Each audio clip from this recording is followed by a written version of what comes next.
Hi,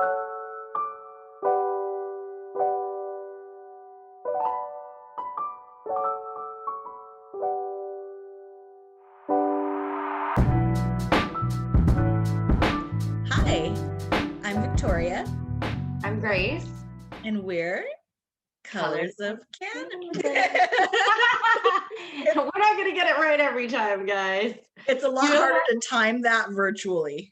I'm a little bummed though. I don't have any joints today. Well, here, let me give you one, Grace. Oh, thank you. You're welcome. Appreciate that. Welcome. Wow, that worked really well. It Thanks. did. You're welcome. What are you smoking? Well, I should say what you are smoking today is Runts, Oh, one of the 2020 strains of the year, one of my personal favorites. I appreciate you. Thank you. You're welcome. You're welcome. You're in my office, which is full of weed leaves, as you can see. I love it. Yeah. We're manifesting our Colors of Cannabis studio. Right? Actually, hold on, because I feel like I can share this. This is my real office, and this is where I get my day-to-day done. I'm usually sitting in this office with my bong with fresh water, surprisingly. We have my like glass collection here that my husband and I have put together over the years. This is my day-to-day space. So if you're a client or a colleague and you've talked to me and I say I'm working from home, this is my little room. Now we know. We Now got you the know. inside scoop. That's the inside scoop. So how are you today, Grace? Good. And actually, I want to give our viewers the inside scoop. We had a little scare. I thought I have someone within my community, which is small now. We all have maybe 5 or less people we hang out with. But one of those 5 did get COVID. So we did go get tested. And while I found out last night I'm COVID free, we just had already went ahead and scheduled this Zoom meeting because we care about everybody's safety, you know? Well, I like that we decided to be cautious anyways and limit our contact with one another while Yeah. while you got tested and we decided what we were going to do. And it's interesting, like this worked out really well. Like we figured out a Zoom background. We came out with a new idea for little Instagram posts that I think are going to be fun to put together. So being able to pivot in your business is really important. Yeah. And again, I mean, it was just a scare, and we were lucky that, we're safe, our team is safe. But it just didn't feel right to schedule production and everything in the midst of not knowing. So, Great. safety first. In this case, I guess we didn't need it, but we had fun doing it, and we get to show you guys. Plus, we got to pass joints through a screen. Right. Magic. Yeah. So I think today. But you know what? Oh, Our first technical difficulty. It's hard. It's harder to do it like this than when I'm sitting next to you. I can see that Victoria is about to speak. I can see that she's still in the middle of her story, but there's probably like a 1 second delay. And in that delay, I have to look at her screen and then look at mine. And so bear with us. We might run into each other's sentences just a bit, but we're figuring it out. And I don't know if this is what you were gonna say, but I was gonna say kind of cool that today's is like this, because usually we have the production team, and with the lights so perfect, it doesn't look like I'm a ghost and right in the background. But that's okay, because today it goes great with our topic, which is self-compassion. And I just want to start by kind of letting people know what that means, because we hear people say self-esteem a lot. And the thing is, self-esteem is like a scale of measurement. And you have high self-esteem, you have low self-esteem. And that's why I like self-compassion, because it's not a scale of measurement. It's just, do you have compassion for yourself?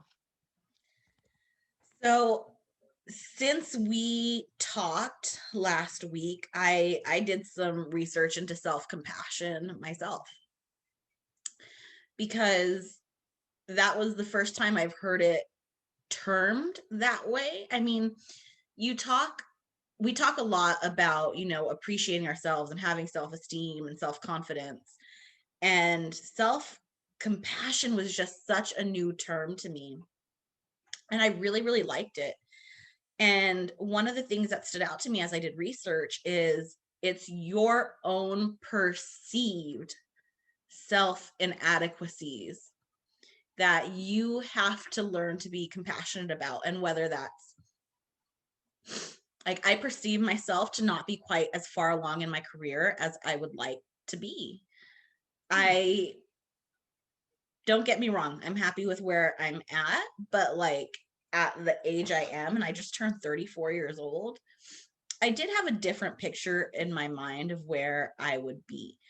But interestingly enough, I also learned through age, wisdom, and experience that you have to be the one that's responsible for taking control of what you want and how things look and how things make you feel, right? And I Yeah. had let a lot of the things in my life dictate where I was versus me taking control of where I wanted to be. And I'm getting to that point where I'm taking more control of decisions in my career and my certain aspects of my life, and I'm able to speak up for myself and say, this is what I want, this is what feels good, and I'm not interested in that.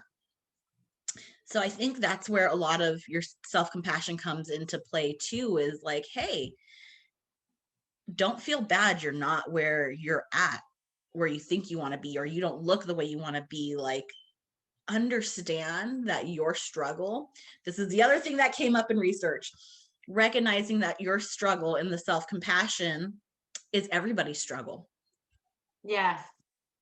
And it's, in I mentioned the book before, but there is a book, Self-Compassion, and before we're done, I'll grab it just to show the author if anyone wants to read it. It's a great read.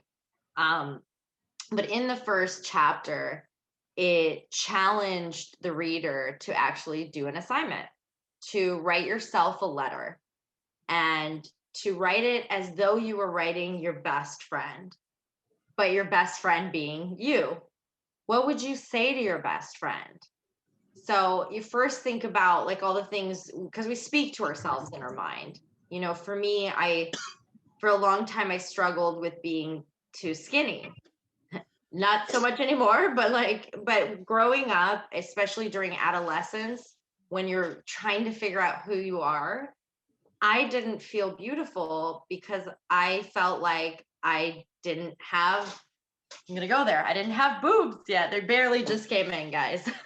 I didn't have, I saw like women like Beyonce. Meanwhile, Yeah, a little different. We got this is like a before and after video I don't breast enhancement. know. Anywho, that's the point. Whether you're this size, whether your boobs are voluptuous like Victoria, Victoria might be thinking, oh, how do I look in this shirt? And I'm thinking, how do I look in this shirt? The point is that we all have that voice in our heads. And I know unless you are Tony Robbins, you're beating yourself up. And I urge you to take a look at those things. This is what that first chapter tells you, is look at those things that you're saying to yourself. Now write yourself a letter and address it, but you're writing it to your best friend. So would you say to your best friend, oh man, Grace, that inner tube you got going, maybe you should stop eating those munchies at night, or gosh, you got all those gray hairs. They're there. The lighting is amazing right now. You should diet. All those things I'm saying to myself. Would I say that to my best friend? No. So why do we do that to ourselves? I would never turn to my best friend and go, man, you got chicken legs. You should like eat more. Oh, you got gray hairs. You should dye that, And it's like, why do we do that to ourselves? Because It's natural. yeah, it's easier to be mean to ourselves. I don't know. It's so easy to be mean to yourself and compare yourself to everybody in the world. And like, especially now, so I'm gonna go there. I am technically a millennial, but I'm within the millennial sphere of things, I'm considered a zillennial, which is the first year of millennials. So I had But I'm a millennial. You are, and you're a zillennial as well too. You're in that first few years. We're barely millennials. So what this means is that we had an analog childhood and a digital adulthood. And by analog childhood, it means we still went out and had to fucking make time to hang out with our friends. We couldn't just text. They weren't available to us at, a thumb, literally that's your thumb, like right in your palm of your hand. If you called someone, just for the younger generation, if you called someone and they didn't answer, tough shit. Yeah. You leave a message and that's it. No, oh, you didn't answer, text me, and now I need a response. And maybe if you were lucky, your parents paid for caller ID and star 69 so you can dial those people back and see who it was. I was lucky. I was lucky. I was too. Now, I was too. We don't even answer the phone if I don't know the number. I'm like, who's this? What do you want? But it's so different. I realized our age plays a part in probably, hopefully, a part of our sanity, right? Because I don't understand how women just a little bit younger than us can function in this world when Instagram, Facebook, everything around us is putting out images of perfection. And these images are changing. They're including bigger women, women of color, women of all shapes, sizes, and everything. So those images are changing. But fuck, that bitch can afford to be at the spa today when I'm at work. She's getting a facial right now at a $400 spa. And there's just so many different things thrown at us all the time that we have to fit into, or that we have to make work into our lives. These images of perfection that are not attainable. And I'm going to give you an example. For this Zoom meeting, Victoria and I noticed that I am washed out. I have every light in my home off. I have a one ring light. That's it. I've played every color. And for some reason, it became such an issue. I took bronzer and put it all over my face. This is what we do to get a good look. And I still look washed out. But the point is that so beautiful. None of this is real in a sense. Like, we're not curling our hair every day just for life. We do this for you guys. It's entertainment. And there's become this huge disconnect between the entertainment world and real life, because now on all these social media platforms, what do we all have? Filters. Guys, I don't even have to put makeup on anymore. Oh, I had recently discovered Snapchat and the filters, and how they make you look is just night and day. I look good in almost every pic. There's this one filter. Every picture I take, I look amazing in. Do you know that? It's funny you mentioned that. I was addicted to Snapchat filters. I couldn't take a picture without it. And it hit a point where I wanted to get a nose job. Guys, my nose is great. I love my nose. Okay. And I've never had a problem with this nose. This is the nose I was born with. And suddenly the filter was making my nose like, I noticed that. It comes up a little and it's smaller. And I was like, oh, hey. For just a minute, guys, I almost talked myself into a nose job. And then I realized what happened to the girl who's grown up her whole life loving her nose, loving her face. I'm going to take it a step further. I almost got Botox this year.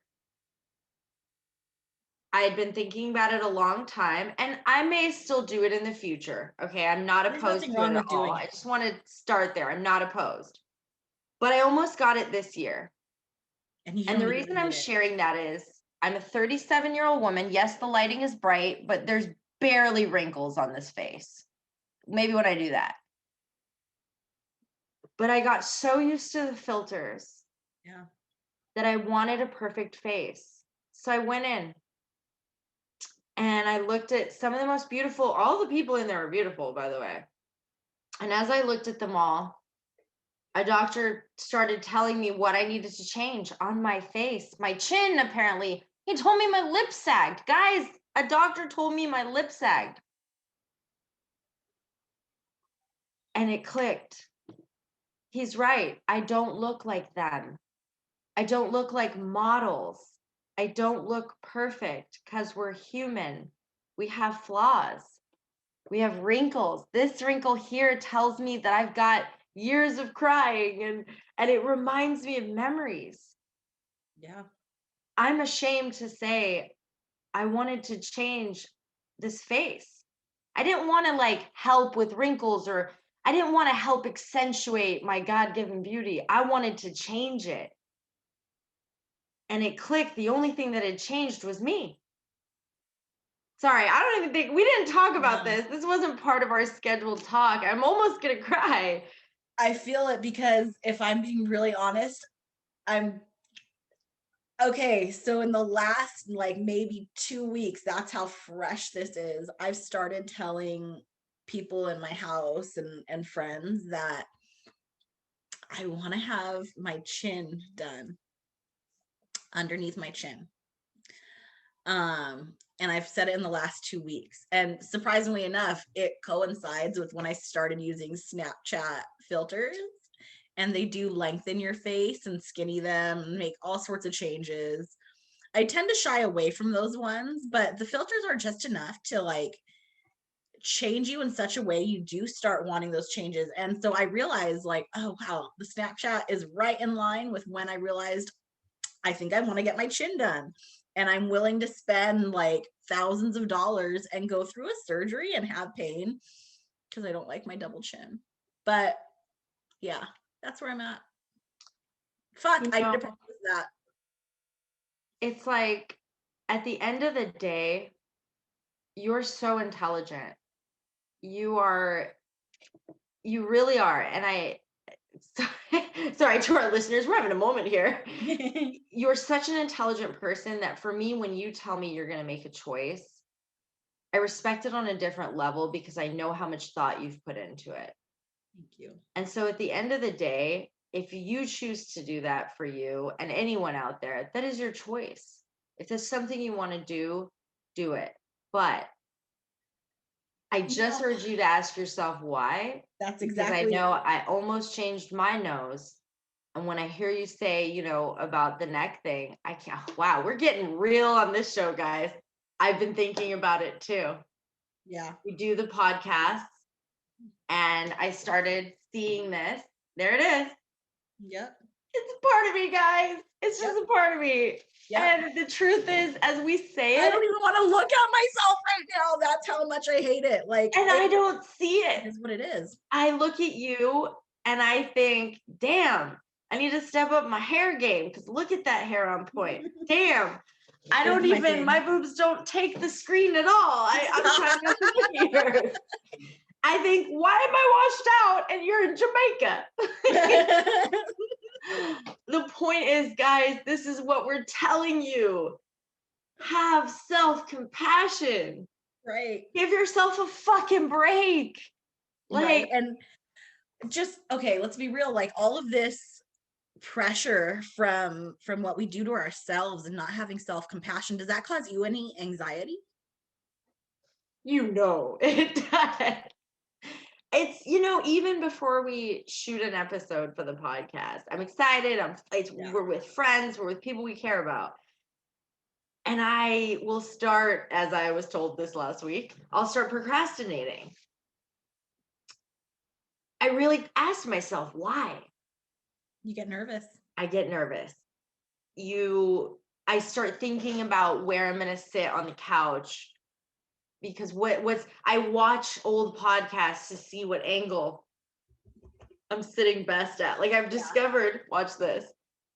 Hair forward down like that is the most sultry way. Guys, it's in my face. That's why I keep pushing it back. We're telling you guys this because no one talks about this. but we all feel it. Like, don't you feel it? This pressure. And now, new things, guys. It's not even just how to angle yourself, how to look good on camera anymore. Now you got to learn how to edit photos. You got to be a fucking editor. You got to be a photographer. You got to be an editor. You got to, holy shit. Amen. I'm being serious. I'm downloading new apps for other apps. I'm learning how to do shit that I didn't think I needed to learn. Yeah. If I would have known, I would have minored. Right? A lot of different things. Right? If we knew the world was going to be all about digital media, I might have paid more attention to my art classes. But it's hard for the Zillennials. Yeah. It's hard for us. Dude, all I cared about, like, I thought growing up was going to be cursing, partying, sex, drugs, and rock and roll. Like, that's what I thought adulthood would be. And in reality, adulthood is paying bills, waking up every day to go to work, and like balancing your social life with work life, with social media life, with family life. Exactly. But I did want to talk about how we deal with anxiety. Yeah. And just anxiety in general. And one of the things I wanted to share with you guys, if I can get my mouse to work, there we go. They call it cannabis. One of the things that I wanted to share with you guys is something we're going to start doing on a weekly basis. And this is a COA, a certificate of analysis. This one happens to be from Pride Analytics and Consulting. So I want to explain to our viewers, because anyone who's not in the cannabis world, and we do have viewers that aren't, a COA, this is specifically for cannabis. The certificate is only for that. So getting there. So this COA happens to be from Pride Analytics and Consulting, the company I work for. And what a certificate of analysis is, and a certificate of analysis can be issued by any lab for any type of product. A COA is literally just a term for a test report. So you might hear these things referred to as test reports or COAs. In shops, dispensaries, you might even say, look at the QR codes for test results. But what you're going to be directed to is this. And they look so different from lab to lab. This is a fake COA that my company mocked up that I could share with you guys. And so in the COA, you'll see things like total THC, total CBD, total cannabinoids. You'll see a sample name. You'll see the date it was tested, the date it was collected on. But what I want to focus on today are cannabinoids. So when you get into a dispensary and you purchase a product and you scan the QR code right here in the corner, that's usually on your jar, on the outside label, sometimes on the inside, but you'll find a QR code somewhere. You may even have the test results printed directly on the packaging. But what you'll see are these cannabinoids. And this is what's really important to you if you want to use cannabis in a therapeutic manner. You want to see which cannabinoids are present, the level that they're at, if it's really high in a certain cannabinoid or really low in a certain cannabinoid, and you want to understand how these cannabinoids work. Do you think can I ask you? Please. And since we don't have people that get to ask questions. So if you guys remember last week, actually, we could go back to the report. Perfect. Hi, guys. Oh, it's a good thing I was here. I got up to grab something. Okay, so last week, you remember we talked about THCV. Yes. So just to throw it out there, we did mention it was great. It was a great anti-inflammatory. And we talked about using that also. We can't make claims ever, guys, but just our personal opinion as cannabis professionals is that you could use THCV when with the other right properties as a food Appetite suppressant. thank you, appetite suppressant. So I just want to point out that in this specific report, you can see it's not present. So see, guys, how cool that is? Like when you really start to understand these different cannabinoids, like I know it sounds like fancy words and oh, I hated science, but no, this is really cool. And doctors aren't going to give you this information. So right now, I think we they have will in our the future. unofficial Dr. Victoria. Not Really even pay attention close. to this. It's But really cool shit, guys. I do want to start educating you guys about cannabinoids because I think that you have a want to learn about cannabis when you listen to us. And so I want to share what I know and how we use it and how it affects our lives. So just dealing with anxiety is huge. And everybody has mentioned, I don't seem to be a fan of CBD or the CBD market. And it's true. I'm not a fan of the hemp derived CBD market that has come into play since the 2018 Farm Bill passed. I'm not a fan Can of you it. bring me back on for this? Sorry. Oh, I didn't realize I was not sorry. there. No, it's okay. I apologize. Can I add something to that? Yeah. So before because this is such a good point. I really want people to hear this. We have different opinions on this. And I love that because you guys, we're real people, we're real friends, and we respect each other's opinions. So it's cool if you guys feel one way or another, whichever way that is.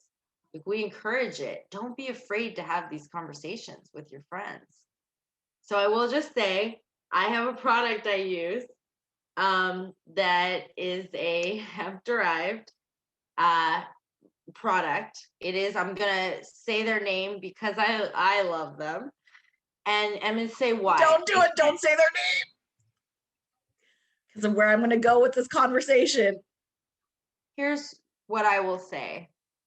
Only you know your body, and only you know what works for you. And there isn't a single thing Victoria could say to change my mind on this, because when I have been sick, this is my go-to. This is what I buy. This is what I used this recent week to get me out of being sick. I'm going to spare the name unless you guys want to write in. I'm happy to tell you what it is. But the point is, I use a hemp-derived tonic of sorts. I use a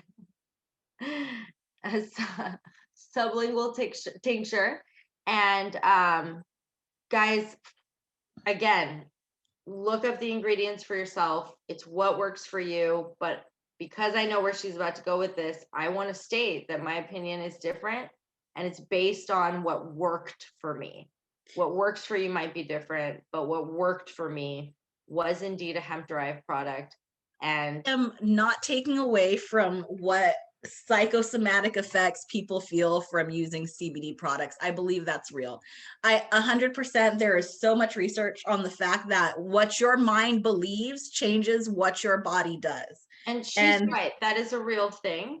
However, that's okay. Knowing that as a conscious person who understands that, I didn't go into it thinking it would work. I'm serious. My friend gave it to me, and it's a good friend of mine. And because I care for her, I thought, whatever, I'll just do it for her. Seriously, it was my soulmate. Anyways, for the few people that knew what that was. But the cannabinoid is the fifth product. Believe in it. Victoria, that combo with it works for me. I had spots in the back of my mouth. This was a while ago.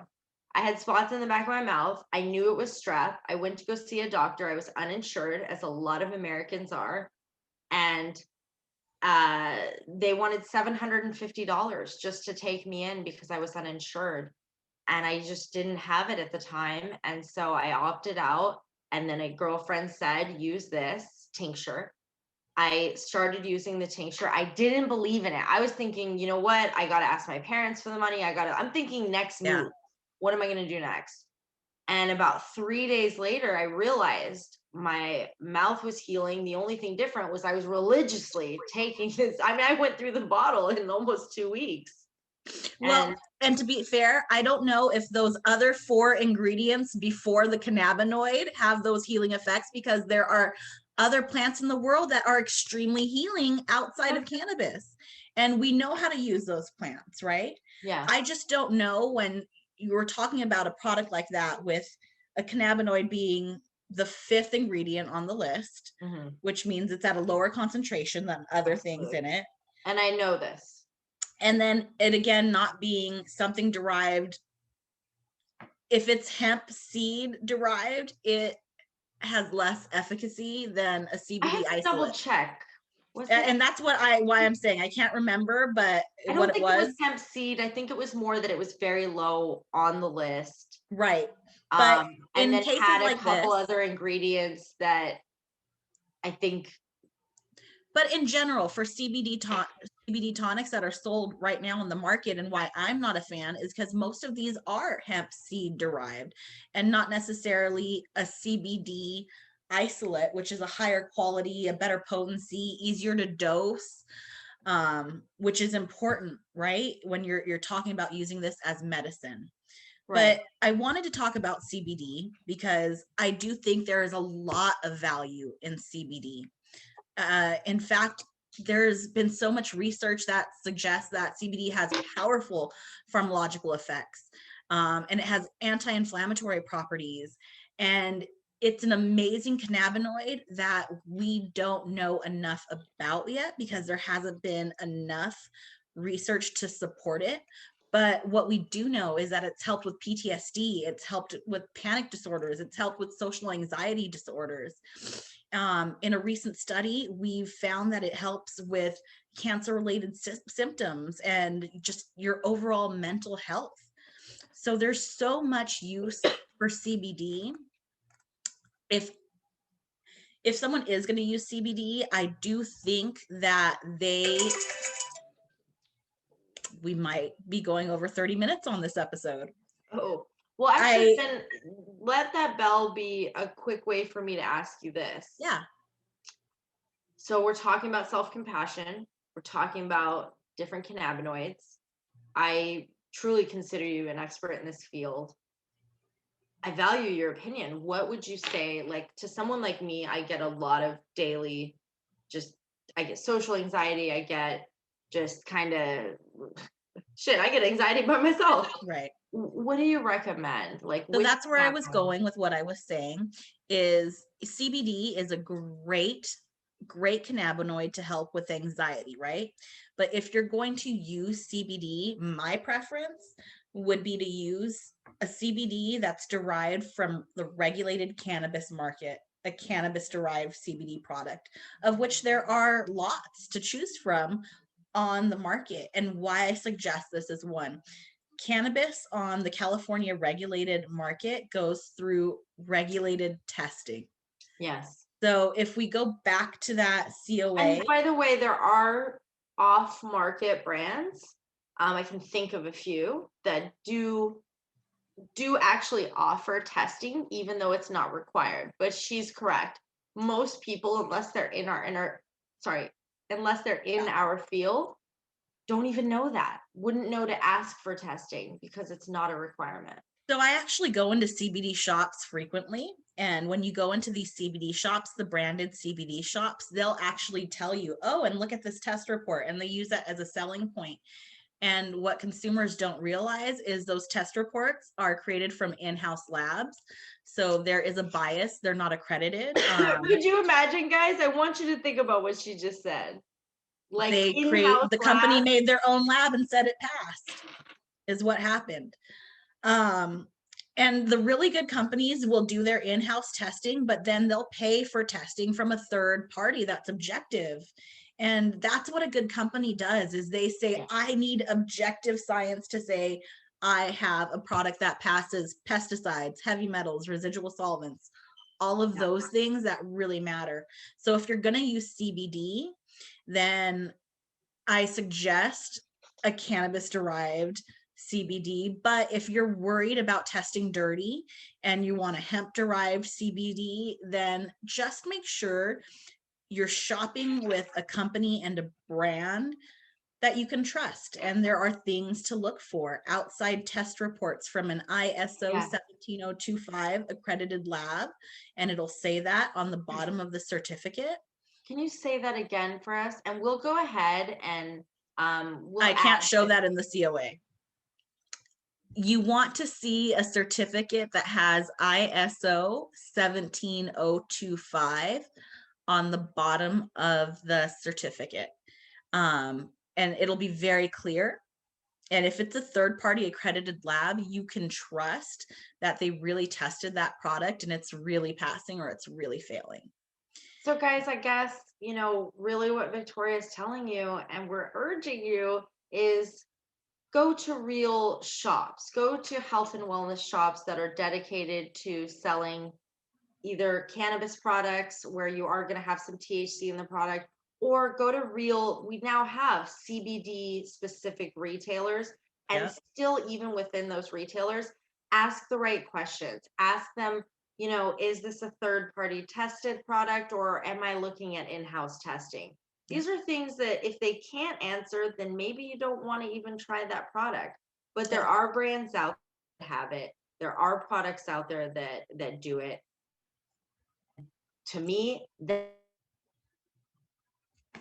speaks volumes when there isn't a regulation, but they're still taking the time to show you the testing from a third party. And I just think transparency is going to be key. If a company's willing to do and show you what they're doing, then take the time and like research those different cannabinoids, research even within, I mean, we hear CBD, but for those that don't know it, there's a variety of And different that's types actually of where I CBD. wanted to touch Like, on it is- next. Is so outside of CBD, when you're talking about Do we have, cannabinoids as a supplement, CBDA is something that you can find, and it's actually, if I could go into such depth about CBDA, we could spend another 20 minutes on it. But it's a cannabinoid that you should absolutely grab if you see it in some kind of isolated form. If you're having issues with, you know, inflammation, it's a cannabinoid there's not enough research on, but what CBDA is it's the precursor to CBD. And what that means is CBDA turns into CBD via the process of decarboxylation. And if you don't know what decarboxylation is, it's putting heat and time to a product or something that has CBDA and it turns into CBD. So if you find a CBDA isolate, you should absolutely use that. And then outside of cannabinoids, I also wanted to suggest. You mentioned inflammation, and then you started to say, but we went off a little. What was the main benefit? So CBDA, it helps with inflammation. It helps with people that have. Being the precursor to CBD. So CBDA is the precursor to CBD. And so anytime you have CBD in like a whole flower product, you also have CBDA, because once you add heat and time to that flower, it becomes CBD. So, I mean, lovely. I just really quickly, I feel like this is wholeheartedly appropriate, but right now I am going to be consuming a THCA bowl, and by the process of is this is Still Runs. Oh, okay. And by the process of decarboxylation, heat and time, I've turned it into THC. It's like magic. Kind of like the screen. It was pretty. So what she's explaining, guys, is that THCA, when taken, and then as you saw, she applied heat, and it took time to inhale it. At that point, it becomes it actually becomes the THC. Delta 9 Like your- THC. Sorry? Delta 9 THC. Delta 9 THC. I was So trying to if put we're it, getting really specific. I was trying to put it in layman's terms because I felt like we were so specific. Did we lose them? I don't think so, actually. I think people are hungry for this. So 2 key takeaways. If you see a CBDA isolate in like a I think capsule, you have to explain to people what isolate means. in a capsule, the cannabinoid by itself, I think at this point people kind of have an idea that it's the isolated cannabinoid. So I'm going to take a poll this week. you should. No, yeah. Wait till you see the results from the last one. It was like more than I anticipated. Get a CBDA isolate if you ever see it. CBD is good for you if you ask the right questions. And I have one third thing to add. My favorite way to consume cannabis is flower. I get my anxiety relief from full spectrum flower, like Runts, which I'm smoking right now. Explain to everyone what full spectrum is. A full spectrum of cannabinoids. So it's not just a CBD product. It's not just THC. So it's A to CBD. Everything, exactly. Everything under the sun. I promise you, I know it seems like it's just nothing when we talk about it, but there's a lot of people out there that are going to go home and kind of go, what is that? What is that? Good. I hope they do and ask us questions. But I promise you in the future, you know, we're going to try to really break these things down and maybe even have more test results, more things that you can see.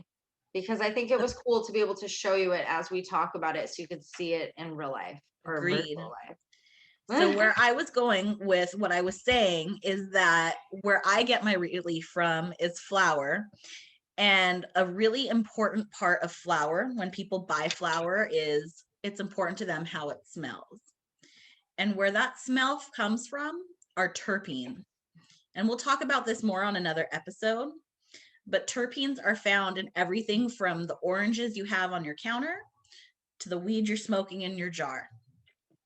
And so when I'm looking for anxiety relief, I am looking for things that are high in beta-caryophyllene, myrcene, and limonene. And I think we can do an episode to cover each of these in the future. But those are the 3 terpenes that are important to me when I'm looking for anxiety relief in flower. And I think that's it. Yeah. Awesome. Well, thank you guys so much for tuning in virtually with us. And we will be back to our regular programming next week. But we appreciate you and stay elevated. Thank you. Bye.